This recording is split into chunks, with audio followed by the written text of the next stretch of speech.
We begin today's video in a different location than normal. Instead of being in my garage, we're actually in my parents' garage, and that is because behind me right here is my dad's 1990 Miata, and I have a bit of a story to tell you all on this car. I'll keep this short because we do have some work we're going to do in today's video, and I'll explain why this is here and not in there in a minute.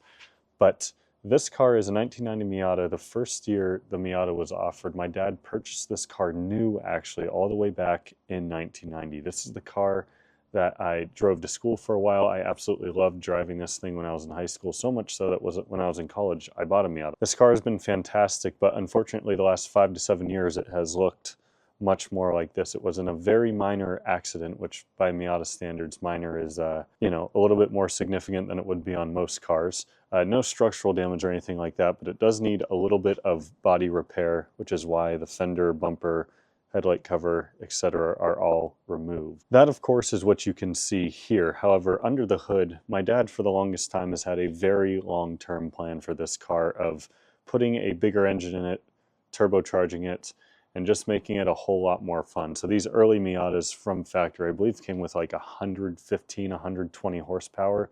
It's a very light car. It's enough power to have fun with, but not enough power to really go fast. It's a great car to be able to drive at 100% and not get in any trouble or danger. The first 3 or 4 years of Miata came with a 1.6 liter naturally aspirated engine, which if I lift up the hood a little bit, you can see in there. Not very well, but later year Miatas, such as the later first gen and then the second gen, came with this engine right here, which is a 1.8 liter with some better updated technology and other things that allows it to make a bit more power. What a lot of people will do is put these 1.8s into these cars and then they'll turbocharge them. So ideally, that's the long-term plan for this car, is to do something like this. Before I get into the story on this 1.8 liter, I want to mention that the reason we're here to begin with is because we're going to be taking this valve cover off, which you can see has seen better days. It's quite disgusting. And I figure when he eventually puts this in the car, it'd be nice to have something that looks a lot nicer than this. So I'm a sucker for refinishing valve covers, so we're going to be doing that, and we're going to be doing a special touch on it as well. So this 1.8 liter right here did not just appear on a furniture dolly like this. My dad actually had purchased a parts car. We grabbed, I should say, the 1.8 out of it. We also grabbed the transmission and a whole bunch of other parts that are considered upgrades over his current car. So the long-term plan, again, is to kind of restore all those parts, put it into that car, hopefully turbocharge this motor and have something really, really cool in the end. So this engine has been sitting right here for a while now. It had a bunch of stuff sitting on it, so this is actually going to be a surprise Christmas gift for him. So my goal is to not only remove this, but to prevent any sort of suspicion being arisen over the next 3-4 weeks or so until he actually gets this as a gift. But first thing we need to do is take off the hoist that's connected to the valve cover and engine, and we can get with removing this. Valve cover removal on these cars is not too difficult. We just have a variety of 10 mils all around here, and then there's a couple of lines that we need to pull off as well.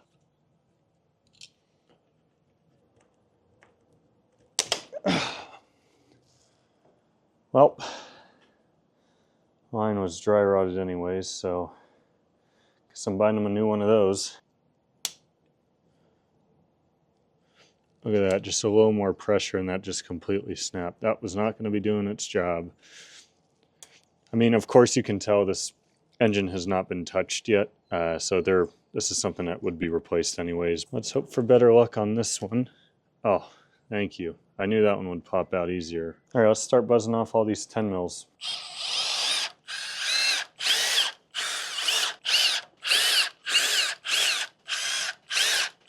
One of those is covered in oil. That's not a good sign. All right, so I'm just gently putting this flathead in here. It didn't really take much pressure at all. Something is caught over here. There's this little sensor here. I'm gonna buzz that off. Yep, that was probably it. Look at that. Wow, okay. That looks way better than I expected. Look at how clean that is. Now the story was my dad was told supposedly this engine only had like 25,000 miles on it. So Looking at it from the outside, not really believable. Looking at it from the inside, the important part, that looks pretty good. I'm going to transport these paper towels into here. Now we need to push this back over there where it was hiding before and figure out how to not only seal this, but make sure he doesn't notice it for the next month. I'm going to put this trash bag over it. And I don't think this will be an issue, mainly because there's a few things that were sitting on top of the engine before. All right, that should work. I'm gonna grab a plastic bag for the bolts and everything I removed just to set in there as well. You can definitely see it if you look closely enough at it, but honestly, I don't think he'll notice it. If he does, well, then maybe I'll have to just give him an early Christmas gift, or it will be less of a surprise for him. But I think he's really going to like what we're going to do with this thing. So let's load it up in the C900 and get back home and start working on this. Today's video has been sponsored by Mangoal. Mangoal makes OEM looking dash cams for most new cars. Today we're going to be installing their dash cam in our RAV4 to show you what I mean. So instead of a suction cup on the windshield with wires running to the fuse panel, the Mangoal system integrates into the existing plastic shroud around the mirror, making it subtle and creating a non-intrusive view. So the kit includes necessary wiring and adapters to make the kit plug straight into the factory harness with no splicing or cutting. It is literally plug and play. I'm able to tuck the wiring into the headliner and run back to the rear camera to completely hide the installation. This series of dash cams features a high-end Sony Starvis 2-sensor combo.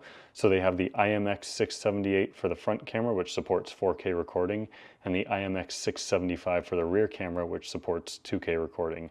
And it does that with HDR technology. It can clearly capture driving footage in all kinds of lighting conditions, making it a top-notch choice for driving safety monitoring. For example, here are some clips of the dash cams while driving during the day and night. I appreciate how license plates, for example, are readable, which can be very important in the event of a crash or a possible hit and run. An SD card is included to save footage, but footage can also be viewed via an app on your phone with Bluetooth. So if you're interested, Mangoal's product page will be linked down below in the description box. Unfortunately, they don't make any cameras for our Saabs, but these can be useful if you have a more modern vehicle. I'm proud to be partnering with them again, as I've gotten good use out of their dash cam in my Audi, which I installed a few months back. So big thank you to Mangoal for sponsoring today's video. Let's get back to the content. First thing I want to do is get this surface prepped, so that way when he is ready to eventually put it back together, all the surfaces here are already prepped, but you can see how just stiff this gasket is. You can see it's just ripping just from a little bit of force, so that's really not good. I mean, these gaskets are all really, everything here is just so dry rotted. It's kind of crazy. Good news is though, the surface, honestly, is incredibly clean in here already. It's going to take some work, so I'm going to do that now off camera, and then we'll flip it over, finish the disassembly, and begin cleaning and prepping for paint. All right, that is looking pretty good. I also went ahead and there wasn't really any oil in the valve cover because of it having sat for so long, but I went ahead and just kind of cleaned that up anyways.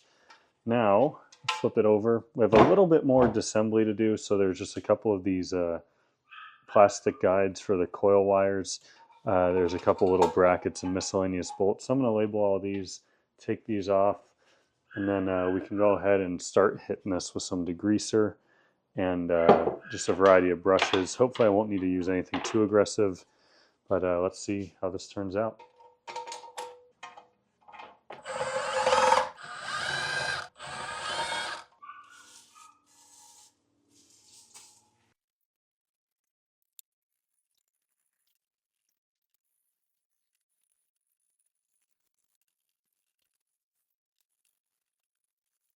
As you guys can see, this is going to take me a long time, so I'll catch up with you all when this is looking a lot better. Well, I am pretty happy with how this has turned out. It's not 100% perfect yet, but as far as getting everything degreased, I think the rest of this is just kind of some staining that's just on here. So last step before we are ready to paint it is we're going to do some red Scotch-Brite. This is just kind of a sanding pad. It's not technically Scotch-Brite, it's a different brand.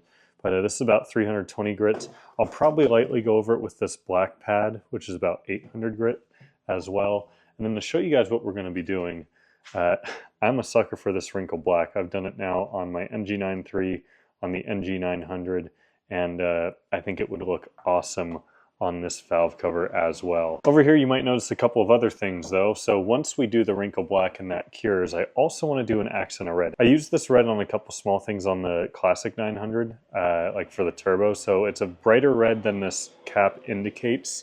And so I think what I want to do, since these letters are all kind of pressed in here, I'd like to kind of use a little syringe ideally and fill this in a little bit so that way this writing is all in red.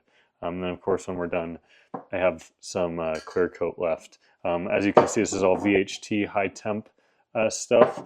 This is caliper clear instead of just engine clear. I mean, it's fine. Really the biggest thing is just the temperature difference. So let's go ahead, get this sanded. I'm gonna do that off camera, do one last round of cleaning, and we'll be ready to paint it. I have to say this low lighting really makes this look fantastic right now. I almost don't want to paint it, but we will paint it. And with the wrinkle paint here, you do 3 heavy coats with this stuff. So you do 1 coat vertically, kind of like this, 1 coat horizontally like this, and then a 3rd coat diagonally, all heavy coats. That's how you get that wrinkle effect. So let's go ahead and get started.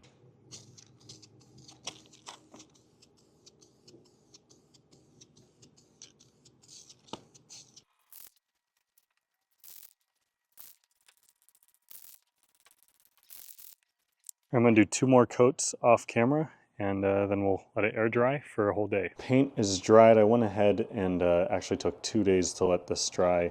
Yesterday I did a last kind of light coat just to touch up a couple spots that had some streaks, but pretty happy with how this has turned out. It would have been a lot more wrinkly if I'd used a heat gun or put it in the oven, but it still has a good texture to it, which I'm pretty happy with. So our next step, you can see that these letters are imprinted. So what we're going to be doing is actually using some red spray paint to fill in these letters to give a nice kind of contrast to this. Remember, his car is red, so this will match pretty well. My initial plan for this was to use a syringe, which is what a lot of people do for this job, that I bought at CVS just for like $4.